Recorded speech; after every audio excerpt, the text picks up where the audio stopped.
everybody, and welcome to another episode of Reluctant Hero podcast. My name is Pauline Duggold. I am the peak performance and creativity coach, and I have been creating this podcast with the desire to inspire you listeners because I believe we're all on the hero path's journey, and that path can be treacherous, it can be hard and challenging, and sometimes it's useful to hear other stories of how they have faced the challenges, fought their dragons, and met opponents, but also met guides that helped them along the way.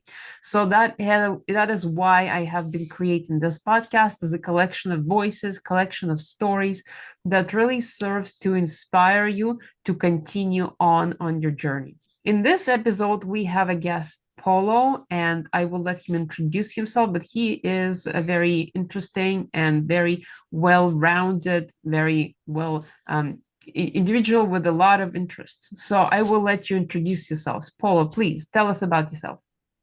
First of all, thank you for inviting me on here, Pauline. Looking forward to having a very in-flow conversation with you about the topic at hand. Who am I? That's such an interesting question and so many ways to answer that. I'll start off with a global citizen, having been born in Portugal, raised in Philly, traveled to 6 different continents and over 30 countries, raised multiculturally, education-wise, first person born in my generation, so first person to get through high school ever, first person to go to university, entering from a world of non-privilege to a world that feels much more privileged than it was. Raised as a non-American and then ended up becoming an American later on in life in terms of how people perceive me. Personally, raised 3 children who are now in their mid-20s, twins and a single firstborn. Firstborn was a single, then there were twins after that. They're 28 and 26 now, 28 and a pair of 26. Separated and ended up in a different relationship with someone who was a bit younger. First spouse was a little older, next spouse was a little younger. Second person, when I arrived, had 4 children there when I arrived, and they were very young. So I ended up raising 4 additional children as my own. Very different way in which I raised the 2 different sets of children. And that a lot of that was about my maturation, but also different people I was with and how different they were as parents. So that was also an interesting experience to go through. And professionally, started off as a coder and a data scientist before it was cool to do so. That was back in the 80s when I was a teenager. Early adopter of technology and computing and coding and analytics in the workplace. Spent the first decade of my career in the finance industry, working at the Federal Reserve Bank, an investment organization, as well as at Salomon Brothers, a major investment bank. That was all in my 20s. In my 30s, I ended up spending time in the pharmaceutical industry for a decade, working across different disease states and different functional areas in different countries. And then I decided to pivot away from the Fortune 500 world that I had been experiencing for 20 years and really focus in on my agency and personal growth. Decided to start up a company that essentially was really focusing in on becoming a fractional co-founder for early stage healthcare startup companies. So I advise and invest in early stage companies. I've been involved with well over 100 companies in the last over 15 years, helping them think through product development, design, and commercialization, mainly US, some international, with the work I've been doing in that space. But it's been a really interesting journey to kind of go through these different phases. And the other big component of my life, which I say for last, is really around the personal growth work that I came to late in life, in my 40s. It's an ongoing experience and journey. Done my best to read broadly from lots of different thinkers in and around the space of personal growth, and really just trying to adopt and create something that works for me. Because no matter what it is you read, from my perspective, if it's something that you read, it's interesting, but if it's something you can't integrate after you've read it and studied it, then there's not much use when it comes to actual implementation. So how do I kind of hijack my own brain based on what I know about neuroscience and neurocognition and keep what works for me now? And a large part of it is framing from my perspective. So study the Dharma and a whole series of other technologies, the Stoicism, et cetera, that human beings have created to create a context for us to experience reality. And it's been a very, very interesting and effective for me personally to kind of go through that work. So I'll pause there. Wow. Well, you truly are a world citizen. You've done so much. parenting, being raised in another country, coming to America, trying all kinds of different avenues of career paths. Wow, it's quite a full life with everything.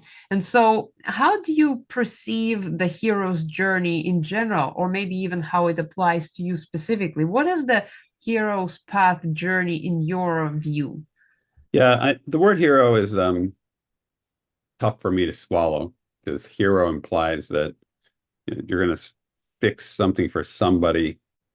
So I don't know if I would consider myself as being a fixer, so to speak, as the primary role, more just the experiencer and the helper, more of a Sherpa type personality, I guess, when it comes to other people, and being willing to do the journey on my own first, and then just sharing that with other people and letting them have the experience they have from what I've learned, because not everybody's ready to take the same journey.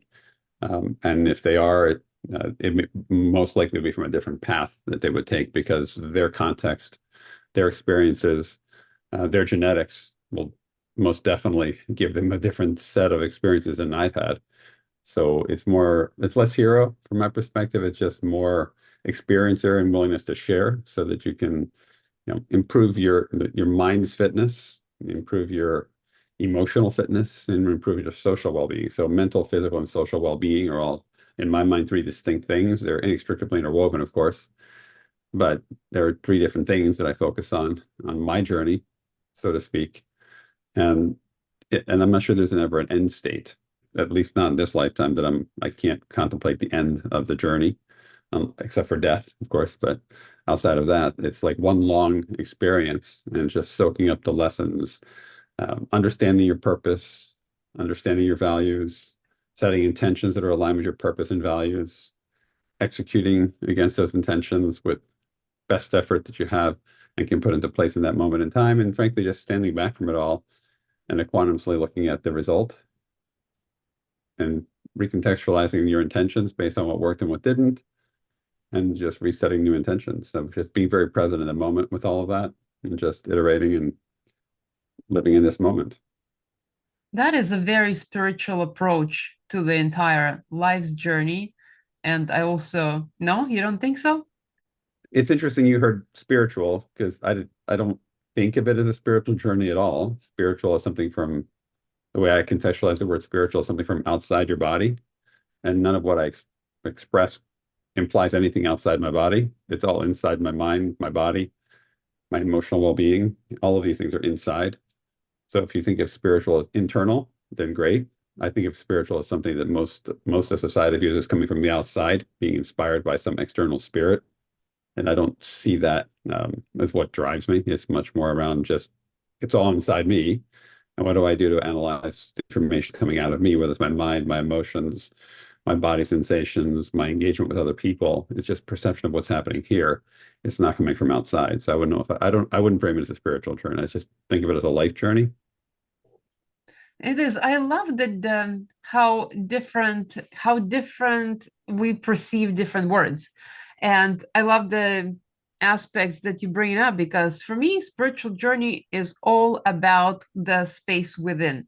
So I totally agree. It is all about the internal journey. And for me, the spirit resides within. Yeah, the sometimes people think that spirit is outside of ourselves, and that is when we really kind of separate ourselves and create the illusion of separation. But in my perception, the spirit resides within, and that's what drives everything. So I like that you have the distinction of journey involving every kind of aspect of the inner world. It brings up an interesting point around just not making assumptions about what words mean to you, mean to somebody else. So it's so important that we create, when we're having our journey and our experience, that we're usually making a lot of assumptions of when I say the word, say a word, that the other person thinks of it the same way. And reality is most of us don't. That is a very good point because we communicate through words. And these are our main method of communication, unless we are in person, in which case we perceive the non-verbal cues, and that is actually makes more of an impact. But in the online world where everybody has migrated in the last 4 years, the majority of the communication comes through the words and the sound, and then the tone of voice and etc. So it has shifted. Yeah, there's some good studies about this, right? Like the actual words as you read them, not spoken words, but just actual words themselves, communicate probably less than about 10% of what's intended in them. That's why we often have miscommunications when we text or email people. But the majority of actual communication, in terms of interpreting signal and versus noise, human beings were designed in face to face in real time. And there's a lot of interpretation that's going on around inflection, tone of voice, facial expressions. Even though you may not be consciously paying attention, your mind is essentially your mind is a prediction algorithm, right? And we're attuned as human beings to be as effective as possible at predicting what the other person you're engaging with and the rest of your world is doing, so to speak, and how it would affect you. So you're continuously, subconsciously interpreting voice inflection, facial recognition, the actual words being spoken. But remember, words came later too. As a species, we didn't evolve with words; we evolved with sounds, and even that wasn't really a language, right? Initially, so we really are tuned much more to body somatics, body language, facial expressions, tone of voice, much more so than the actual words that came much later. So we're evolving our ability to interpret words, but we also use words very poorly. And culturally, as you just mentioned, like even though a simple word like spiritual, we both interpreted that very differently, even though it's the same word, right? And there's only like one theoretical definition in a dictionary somewhere, but we both have interpreted our own way. And when you couple words, it even becomes more complex because then there's the nuance of like, what do these words mean together versus individual words? Well, and it's also important to mention that even though we interpreted the world differently, the meaning we actually were aligned on of what it represents, the internal journey of things in the inner world. And we also have the confirmation bias that is always at play when we are trying to predict other people's states of emotion. And I wonder also if our ability to be connected to ourselves and our own emotions and understand our inner world affects our ability to perceive other people on that emotional level. And Totally agree with you. I mean, it absolutely does. We're inextricably interwoven with our own story that we tell ourselves, and we're often not kind or compassionate or equanimous. There's plenty of good studies that show people are not as nice to themselves as they are to other people. If you talk to your friends like you talk to yourself, you'd have a lot less friends, when you think about it from that perspective. But if you can kind of develop that kind of focus on internal self-love and just listening to their own chatter in your own mind, you push upon yourself and just noting, is this stuff really true or is this just noise, right? Our brains aren't very logical, right? They just spew out thoughts and emotions in reaction to underlying threats to what matters to us that we're often not even perceiving. So emotions aren't true. They're just responses to some external or internal stimulus. It just happens to come up usually at random. When it's an external stimulus that's not random, then we often don't even know which need just got trudged upon unless you actually pause and say, okay, like, why am I sad? Why am I angry? Which need is not being met? And, is it true? Is that emotion, is the underlying assumption that led to that emotion, is that actually true? Do I know that to be a fact? And once you kind of spend some time pausing, giving yourself some grace, not judging yourself for having the emotion in the first place and thanking it because it's doing its job, right? It's just simply doing its job, like saying, "Hey, there's danger, so I'm going to get ready for with fear or anger or sadness, whatever it is. I'm going to get ready, right? You need to get ready for something that's coming. I'm perceiving something, and you just have to just see whether or not it's actually true. Often we don't. We just react mindlessly to what comes up for us without really interrogating and understanding the why, which often leads to misunderstandings or either cruelty or misunderstanding outside of yourself or with yourself, right? With negative self-judgment, for instance, or assuming somebody's saying something and not understanding their intentions, right? Understanding intention versus how it comes across. We're not often good communicators, right? We are what we are. We say the words we say. Often it's like, oh, wow, why did I say that? I don't know. yeah, absolutely. I agree. We have this capacity for higher intellectual thinking. We have the brain that is much bigger than other mammals. We even have to go through the special kind of birth journey and being born much younger because of the size of the brain. And yet, with all of that, we're still susceptible to abundance of fears. all kinds of prejudices, limiting beliefs, and just overwhelming amount of noise in our mind and in our brain. I'm actually curious, Blaine, why did you call your podcast reluctant? I'm curious where the word reluctant came from, because like what led you to that type of hero versus any other type of hero you could have focused on? Like why choose those words? Yes, absolutely. So for me, when I look at the hero's journey, I always, and it has been described by Joseph Campbell and the hero's path journey, and we see it in every movie. Whenever there is a hero's journey path or the story about the hero that is being called on to adventure, there is always the reluctance that shows up first. The Luke Skywalker in the Star Wars did not want to leave his farm. That was his reluctance. If you look at any other storyline where the hero is called upon to become a better version of themselves, they don't want to go first. They want to stay comfortable. They want to stay where they are, and that's kind of where we are predisposed to remain. And our brain wants us to stay safe. The brain is not designed for keeping us evolving. The brain is there to keep us safe. And so the reluctance, I believe, comes first. And in my approach of looking at everything from the perspective of a flow state science. I really love that approach. It has four stages. The first stage is the struggle. The struggle I equate with reluctance. It is required in order for us to get into the flow. The struggle, the stress, the reluctance, it is first step. And we could get stuck there. And I've personally been stuck in reluctance about many things over my journey. And I had to work on them. Even making a podcast was reluctant at the beginning. Like, why would I make it? It's there's no point. Everybody else is making it. Why would I make content? Why would I speak up at all? That was my personal reluctance that I kind of chipped away over time, and slowly over time it has grew into something else that now I can't even stop making these podcasts, and I don't know why. So that is why I named it that way. Interesting. I've reframed that in my mind personally, How right? do Because you reframe that? yeah, so reluctance comes from fear, right? Fear of things changing, right? So this goes back to the Dharma, right? Impermanence, primary cause of suffering, reluctance and suffering are interwoven.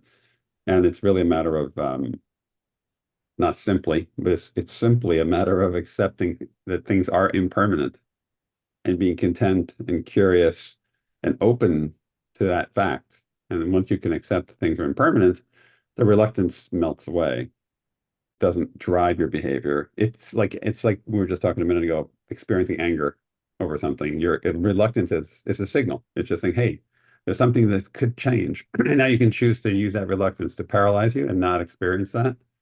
Or you can use that reluctance and say, this is exciting. I'm curious.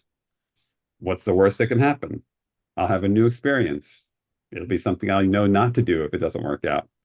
There's all kinds of ways to reframe the reluctance to not create paralysis, and living it from a place of openness and curiosity and just learning to say yes more.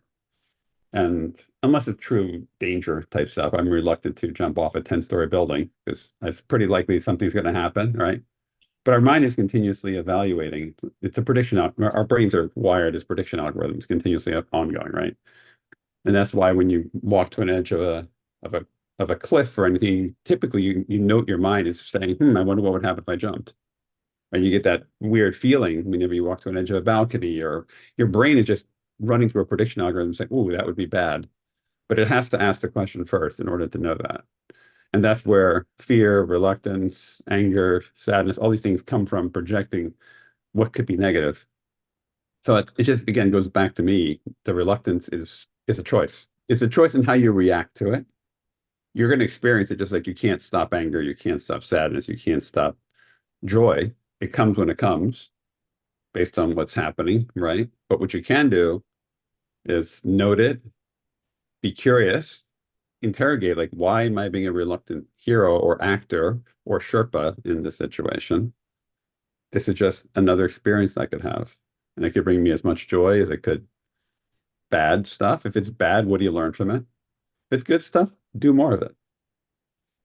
Absolutely. I agree that reluctance is fear showing itself, and fear plays a role in the struggle phase of the flow cycle. And if you know the neuroscience, like I'm sure you do, you know that the network, the pathway for fear is exactly the same as the pathway for excitement. That is why we can reframe.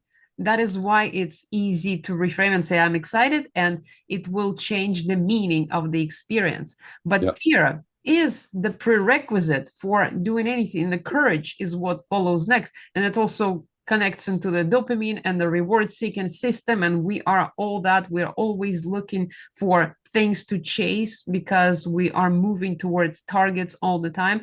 And so the fear shows up in a lot of areas. And I think until people really become aware that the fear is preventing them and creating that reluctance and preventing them from achieving the next level of their journey, they might get stuck in that aspect of themselves. Because even though it's easy to say, well, just overcome it, just go, just do it, more often than not, sometimes it could be overwhelming amount of noise that that fear could create. And so being aware of that, and that is kind of why I create this podcast, to emphasize the reluctance can be overcome. And the stories showcased exactly that point. Yes. So it's very interesting. But I wanted to go back to something that you mentioned at the beginning of our discussion, and how our genetics determine our environmental experiences. Can you dive a little bit deeper on that? Yeah, I mean, there's a lot of the studies that go back and take a look at nature versus nurture, and there's the ones that seem to be most validated is that really your genetics drive the majority of who you are as a human being, because it creates the context in which you're receiving information, right? When you think about it, uh, you look at some of the most classic twin studies, and I happen to have twins. They're not genetic twins, so it's kind of cheating, right? Because they've had the same experience, but obviously different genetics. But it goes to show you when you have like identical twins, there's a lot of overlapping personality traits that they will have because they're identical genetically, and even though they may have had very different experiences in life, they'll end up having much more similar personality types than just random people you would pick. And so you see these correlations of how the genetics think of it as like the tapestry on which your life is woven into, right? If it's the same tapestry, no matter what you do, it's going to have a lot of overlapping similarities because you're the same genetics, right? Even though the experiences could have been very different. And the opposite is true. If you look at fraternal twins who literally grew up in the same household with the same parents, having basically access to everything the same, they'll be radically different people. And I can attest to that with my own twins, right? They're fraternal and they're completely different people, even though they had the same parents and the same experiences. And no one would mistake them for the same, even though theoretically you would say, well, they had this similar experiences, right? But they didn't. They didn't because each of them is genetically wired to receive that information and interpret it differently. Just like I heard the word spiritual in a different way than you did, because our brains are wired differently. So that really shapes what you can be and what you can experience, because that's how you're wired to receive it. So another analogy I think of is think about hearing. Human hearing is attuned to a certain level of frequency. A dog's hearing is attuned to a very different level of frequency. So that dog is going to experience the same sound in a room that you're experiencing is completely different. And I'm curious, because we're talking about genetics, I'm not sure I understand, and because of the language, how can twins not have same genetic information? I thought that that is the premise of being a twin. Yeah, sorry, it's two types of twins, right? Fraternal and identical. Identical is when one egg splits. So literally they're the same genetic code. And fraternal is there's two different eggs.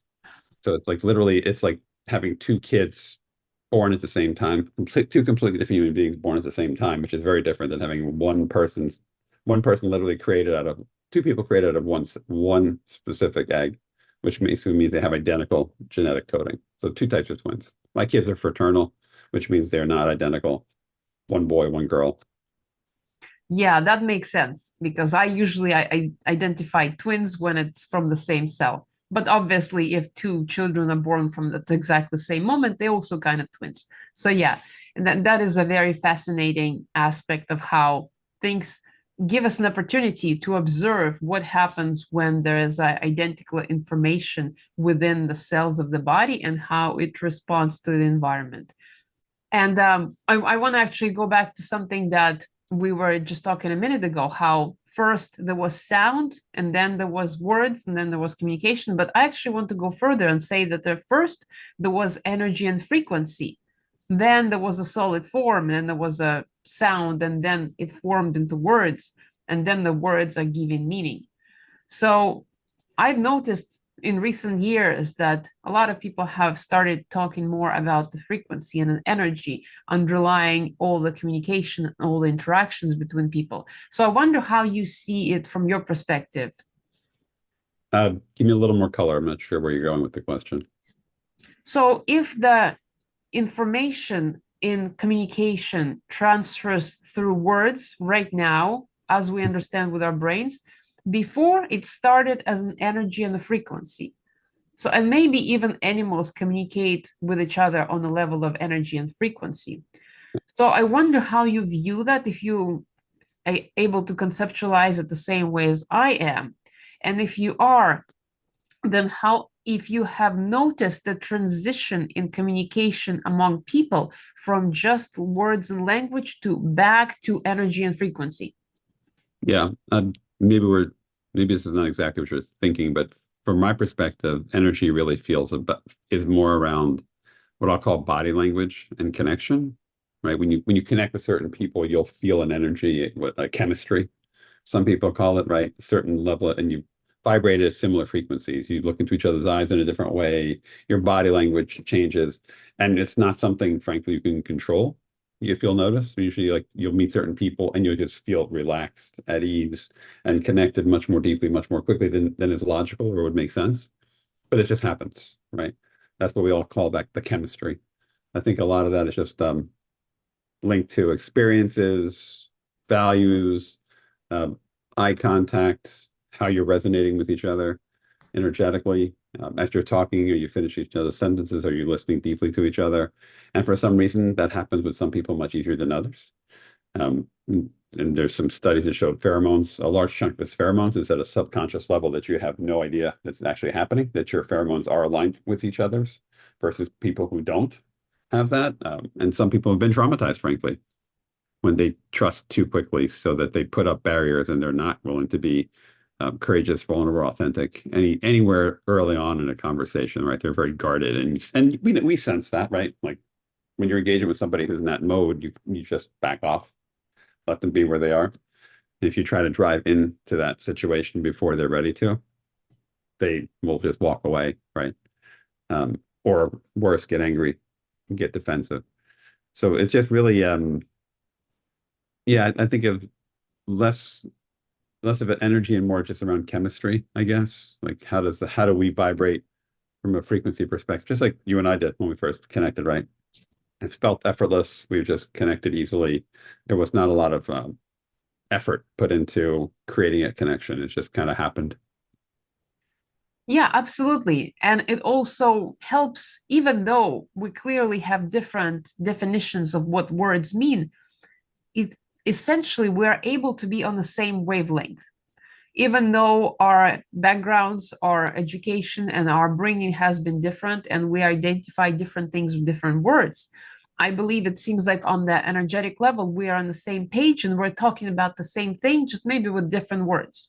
I'm just gonna just to highlight, and it's that's so important, especially in an era where we seem to not want to listen to each other's words and each other's intentions to connect, and our need to be right supersedes our need to connect, it seems. And within our tribes, we kind of are fighting and not actually listening to each other and choosing to not connect because we don't agree on everything, which doesn't seem logical because human beings are never going to agree on everything. And that really shouldn't be necessarily a goal, but how do we actually treat each other with kindness, respect, and just realize that we all are going through our own journey and we are our own heroes in our journeys. And many of us are reluctant on those journeys here and not aware that this is all going on. So making it harder for each other doesn't seem aligned with the spirit of community and thriving.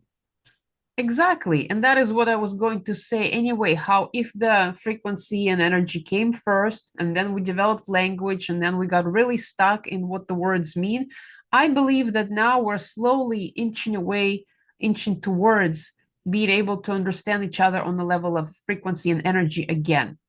And some people are more aware of it than others. And it all goes back to understanding yourself first and being able to connect with yourself and love yourself and be compassionate to self first in order to perceive the other people's intentions, in order to see if you are aligned with them on the frequency level or not. Mm. So I think that has been improving in all of us gradually. The bold statement. Okay. You don't Um, think it has been? Well, obviously, there's a Improving in all of variety. us suddenly, I'm not sure I agree with that. Um, yeah, it feels pretty steady state, and in some countries it's getting worse in terms of cultural divides. Suddenly, I'm not sure much changes culturally suddenly unless there's a cataclysmic event that everyone reacts to and experiences simultaneously, something like a COVID, where we all of a sudden experience this massively similar situation. And even there, people experienced it very differently and reacted to it very differently. So that kind of shows you how the divergence of our genetics kicks in, right? Because we all reacted to a very similar global event in very different ways. And culturally, there's also contextual differences in how it was handled in different countries, even, right? Just how that Absolutely. viewed the same situation. Yeah, and I did not mean to say suddenly. If I did, I meant gradually. And the gradually, there has been slow moving, rolling wave sort of awareness among some people, not all. Of course, we can't generalize, even though we really like to. But when I look from the bird's eye view, I see the indication that there are some movement happening among some people that guides them towards better self-awareness, better self-development, healing of their own patterns and issues that in the past might have prevented them from connecting more authentically. And after they get themselves better, they're now able to communicate better, which Yeah, then expands that. it's an interesting point you're bringing up. There's no global scorecard for what we're talking about, right? There's no way to know 100 years ago, 1,000 years ago, what was the global content, the quality of human connection with self and others. There's no scorecard for human well-being across time. There's no metrics in place now, so there's really no way to make a claim around, it's getting better or worse from my perspective. A lot of that is frankly is sample size and filter bubbles. If you go off and spend a lot of time in the meditation community, I'm going to be going to Wisdom 2.0 at the end of the month. I could feel like, wow, everybody's such an awesome place. But that's a total filter bubble. There's like a dome over that conference, and those are very, very specific types of people who self-selected to be there. And that's not a common experience, right? I have a lot of different communities that I walk in, privileged and non-privileged, aware and not self-aware. And I'm not sure, frankly, where the net effect of all of this is, because there's a lot of signal that I'm getting that's showing things are not getting better, they're getting worse. And there's also signal that shows things are getting better. But I don't even know what the right claim to make is. I like to believe things are getting better, but I don't want to just believe it for believing its sake, because if you believe in something without any solid data to show that it's actually happening, it's this false sense of what's actually happening, and you could like, maybe I don't have to work so hard at it. It's kind of self-correcting. It'll be fine. So I'm choosing to not go down that path and actually just having done some of this work and try to get people to focus on the personal growth stuff through meditation, um, different meditation experiences. The data on the hard research side is pretty clear. Very small percentage of people are self-aware, and even a smaller percentage of those people have decided to do something about it on a regular basis. So, and are on that journey of personal growth and self-improvement and have a growth mindset that's a healthy growth mindset, similar to our health and well-being. Very few people are interested in being physically healthy, right? They just don't put the effort in. And we've seen the stats in terms of our health and well-being. They're not getting much better. In some statistics, they're getting worse.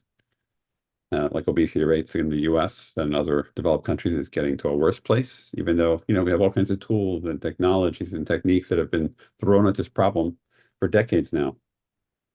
So it just kind of goes to show you that you have to look at the hard data, and I don't know if there's any hard data to look at to show that what I'll call consciousness and personal growth is actually improving over time. I'd like to believe it's true. I'd like to believe that's true, but it's based on a very specific non-random sample of people I talk to. Yeah, that's a good point. There is no global scorecard and it's very difficult to track. And when we are as people get into communities, they are like bubbles, and with the self-reinforcement and confirmation bias, we just keep sitting in those bubbles of thought, reinforcing them to each other and to ourselves. So let me just clarify. There are some attempts, right, to do what I'll call global level metrics. Like there's a global happiness index, right, where they compare happiness across different countries, and there are some well-being statistics that are put out there. So there are some efforts to put something around this. I'm not sure how scientifically valid. Um, it's just interesting. You'll see some of those metrics, and like U.S. has gotten worse, for instance, in terms of happiness. They've dropped out of the top 20 as a developed nation in terms of happiness. So actually, that would lead you to believe, if you believe that those statistics were captured and how that survey was done, it would tell us that the U.S. is actually getting worse in terms of happiness. Yeah, and I believe the US never showed up on the blue zones type of places where people live to long age, unlike other places in the world. So that's another. They do have a couple places here. I think there's a place in California that is considered a blue zone. Oh, interesting. Yes. Well, and that just shows how much I know about blue zones. But really, it emphasizes how there could be very, um, not only on the abstractual level, it could be very extreme levels of other everything is bad, and there's an incredible amount of anxiety when people look at the outside world, or there could be very idealistic view that things are improving when they're not. So it is important for somebody, for everybody, to really be able to be an open-minded skeptic, still being able to learn and grow and receive, but constantly evaluating their information, evaluating. And it's going to be increasingly more and more difficult to discern as we go along, because the emergence of AI has started making things very difficult to discern and understand what is real and what is not. Mhm.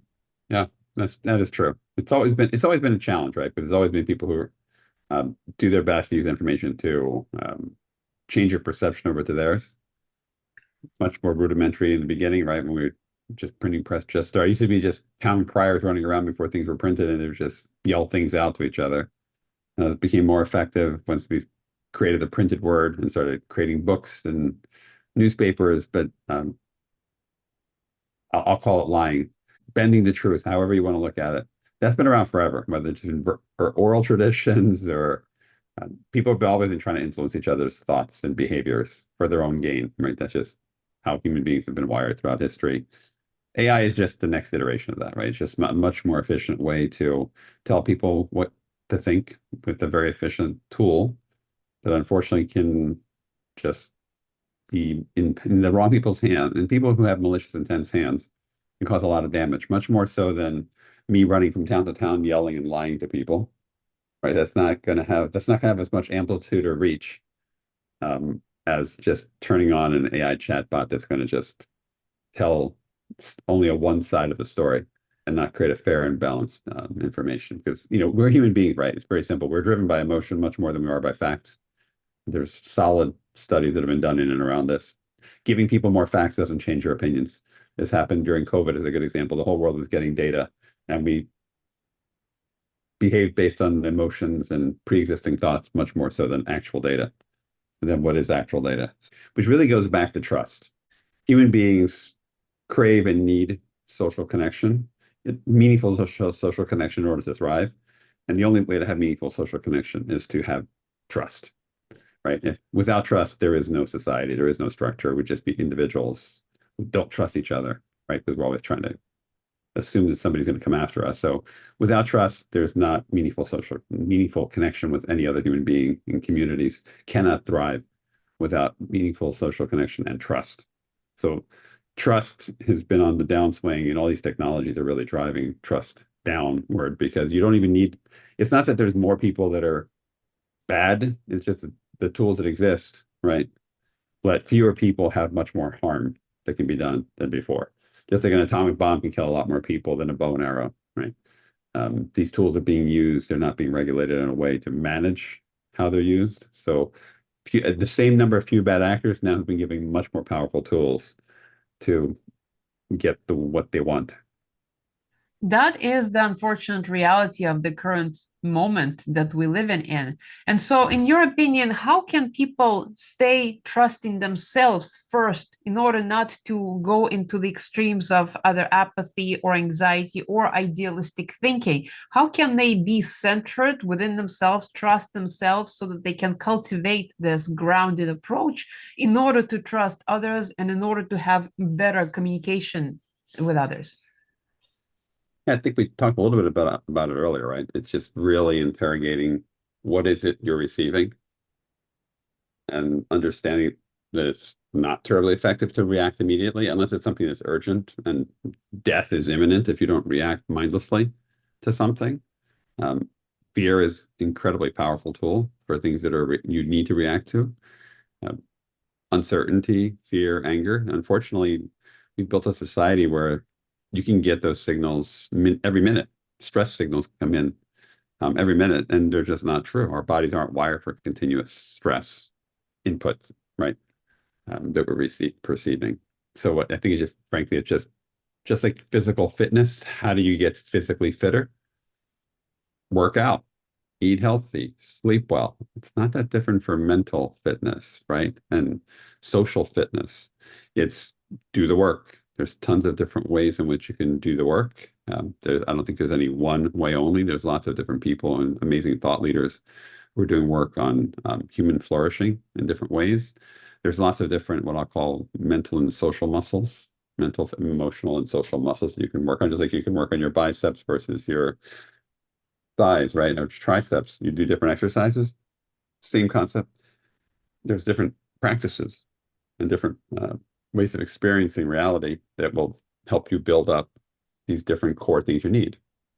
Trust, vulnerability, kindness, compassion, curiosity, acceptance, all equanimity, all of these very different, think of these as like mind muscles, so to speak, and just practicing with them and making sure you understand the value that they bring to you, but also the risks in not wielding them properly, right? Like not understanding contextually what's actually happening. You know, the human body and life doesn't come with an instruction manual. There are lots of people who have little bits and pieces of this.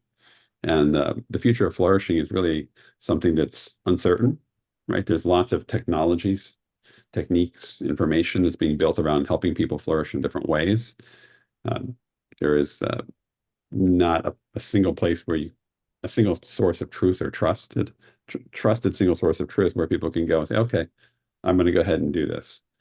And I'll have like a life plan on how to, just like I can go to, it's not even, there's so many different nutritionists and physical body improvement people, therapists or workout experts, and they all have different opinions about what you should do. It's not that different for your mind, your mental, emotional, and social state. There are different people who are going to tell you, different gurus who are going to go out and tell you what's best for you.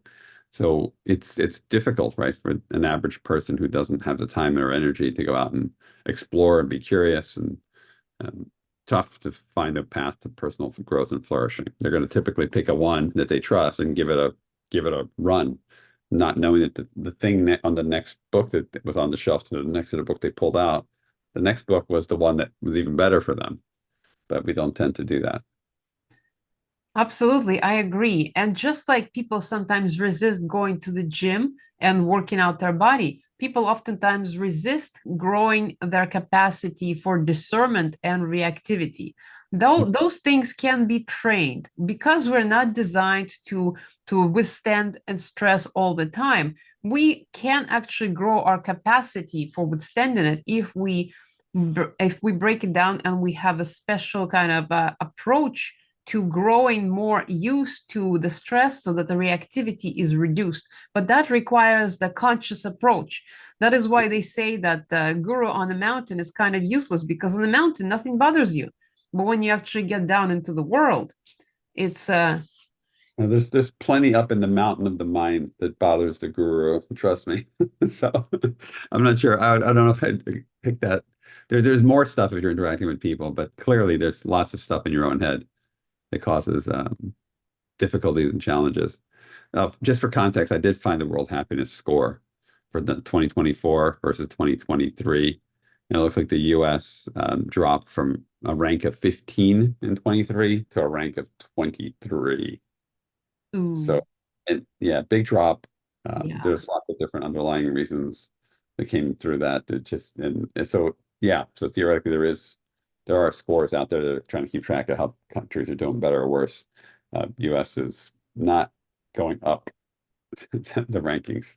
That is very interesting. And yes, what you mentioned about noise in the mind being the bothersome thing on the mountain, that is true. And if you add on top of that the pressure of living regular life, the noise and the stress can become immense. So that is really the journey for people to how to find ways to separate themselves and find those aspects of themselves that they can or bubbles of space and time in which they're not increase not experience stress, not experiencing noise, so that they can increase their capacity for dealing with that, increase the capacity for self-trust, for less reactivity, and just overall resilience. So I think that is the main work. So there's so much main work to do. And sometimes when you look at the all the work that has to be done, it also seems overwhelming. How could I possibly ever do all this work in just one lifetime? And I think contextualizing is so critical, right? You can't let the perfect get in the way of the good, right? So all that really matters is this moment.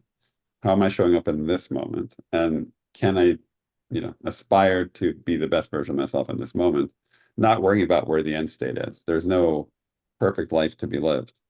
There's just the life you're going to live. And can you be present for it and be the best version of yourself in this moment? And don't worry about the future moments because they're not here. And the past moments are wonderful because they give you context for learning from. It's just data. And now you can take that data as a foregone conclusion for who you are now, or you can choose to take that data, interpret in a way that helps you build more strength.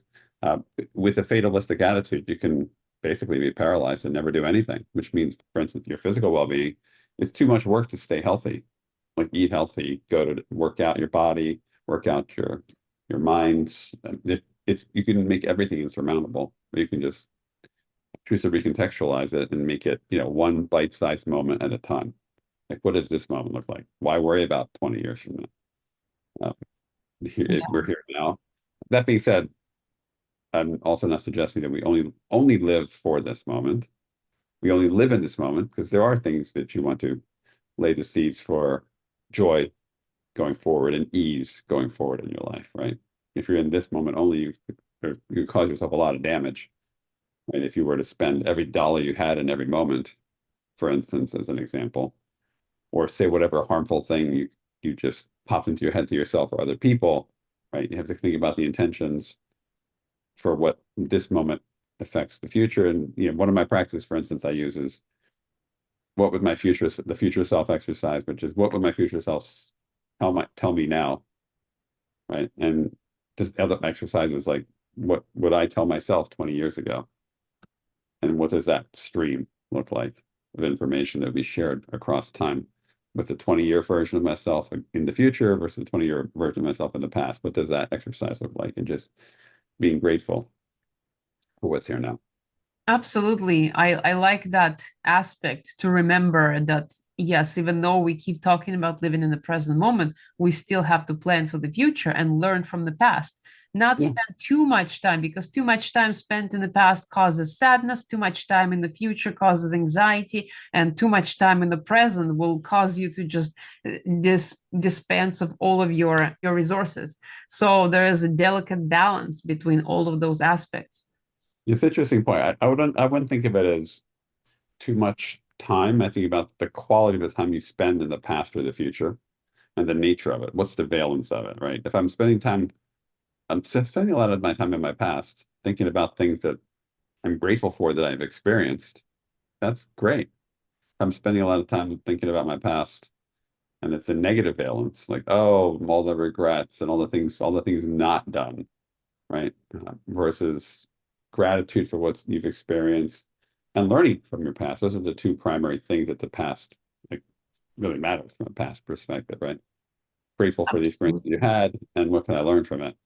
So having a gratitude practice, a historical gratitude practice, to me is very effective. I have a visual historical gratitude practice that I do regularly, and that's incredibly powerful because it helps me have joy in this moment to a great extent. And just also, I don't know if you've ever noticed this in yourself, and I'd love to hear your thoughts. If if you looked at the past now, and if you looked at the past 5 years ago, how have you redefined your past experiences based on time passing? So if I think of myself as a 40-year-old person looking back at my 20s, I thought of myself in a very different way than I am now in my 50s looking at my 20s, because I'm no longer that 40-year-old person, right? So we continuously redefine our past through new information, and we continue to evolve. So our past evolves with our continued current evolvement, because you don't know who you really were then. You're remembering bits and pieces of it. You're not really in that moment, right? You're just trying to remember bits and pieces of it all. You're not really that person that you were then, right? We evolve dramatically over our time on the planet. Exactly. And like they say, you can't connect dots looking back. You can only connect them. No, you cannot connect dots looking to the future. You can only connect them looking backwards. And based on the information that is available, that actually colors our perception of the past. So the more different information we gather through our learning, through our growing, through the self-development, that changes the way we perceive the past. I didn't have the tools to look at myself in my 40s. If I look at my 20s through my 40s eyes, I didn't have the tools I have today over 15 years later. So of course I'm going to think of myself as a different person in my 20s because I have a different set of skills and experiences now. So I'm reframing my 20s. Yes, and that reframing actually happens continuously for us. And it is an inspiration and an inflection in a way to continue doing improvement, doing self-improvement, because it allows us to continuously reframe how we see ourselves in the past. And they say when you change your past, you change your future. When you reframe who you are, who you have been, you are more capable to doing something in the future, which before you might not have thought is possible. That's the beauty of the past. It's fluid. You can redefine it. Yeah, it is not set in stone, and that is kind of beautiful. And I also like your aspect of future self, and I myself also like to embody as much as I can the ideal of future self that I'm moving towards. And so that helps the progression and helps the evolution if I try to aspire towards the higher characteristics of what I potentially could become. Yes. So leaning into curiosity is really important. Putting yourselves in a sangha, a group of people who are also growth oriented mindset makes anything that creates more ease for your success around your personal growth journey is really important. Just like it's much better to have healthy food in your refrigerator than have unhealthy food in your refrigerator if you're going to eat healthy, right? If you have only bad choices, you're going to probably have a much harder time. Same thing, right? If you surround yourself with people who are toxic to your intentions and the lifestyle you want to live, and you surround yourself with only those people and only that environment, it's going to be a lot harder to be the best version of yourself, right? Because everyone else is going to be, you're going to want to be following the group, right? And engaging. And it's much easier to engage negatively with people who are negative than negatively with people who are positive. Yeah, absolutely. There is no shortage of kind of negativity in the world, and no shortage of bad foods and bad news and all things like that. So it takes a personal choice to choose something better. There's also no shortage of really amazing human beings and really healthy foods and choices to make. Like you said, I think it's just a matter of being intentional. Like, what is your purpose? What are your values? What are your intentions? If you have no idea what any of those things are, you're just going to randomly wander around and experience what you're experiencing. And if you happen to bump into people who are toxic, that's who you're going to spend time with.